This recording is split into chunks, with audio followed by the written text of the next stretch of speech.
I read I don't know if how many of you are in the hotel. I thought I was going to talk about the relocation of reptiles, which is a very fascinating part of the Scarlet Hotel's history of itself. And I thought I could, push a few comparisons there. But then having heard Nabil Hamdi and Ezio, I thought I'd better get a bit more connected to that, because I think that this challenge that I face, which I think this group can help me with and maybe we can help each other, is that 5 years ago, as Ezio mentioned, social innovation, communities bottom-up, was coming back into our picture, having been very prominent, as some of you know, in the 1970s and 1870s and 1670s, etc. Now everybody is talking about it, and we have a slightly refreshed question for me is, how do you make sense out of this kind of explosion of activity in terms of helping decide what activities are going well and what badly?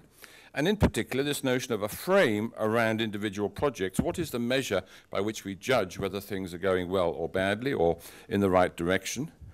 And I was prompted on my way down. I was reading a book called Eating Animals by Jonathan Safran, which is a very kind of disturbing but very good book, because he basically talks about the many different ways in which we as citizens and humans are disconnected from the consequences of our action when we buy food, when we eat something. And I was thinking, well, the same exact disconnection affects all of us when we make a product, when we design an intervention in a city, when we do a social innovation project, that there is a kind of sense which is a bit vague that these things are good in themselves, but there is also a sense in which we need to know the costs and the consequences of our actions as designers and as people changing reality, as Nabil mentioned at the beginning. The problem is it's not just a rational process. So the thing about food is a good example. We all kind of know that terrible and unspeakable things are done to animals in order for us to get the food that we take for granted to different degrees. But we are rational, well-informed and intelligent, but we choose not to, or we're not connected emotionally to these facts because it's inconvenient, or if in one way or another it doesn't work for us.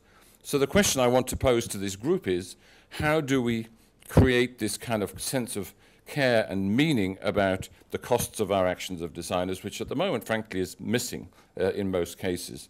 How do we actually make ourselves go the last mile to the source of the product, the animal, the meal, or the change that we're proposing, so that we actually do things in a mindful way that we would otherwise do without thinking too much about it?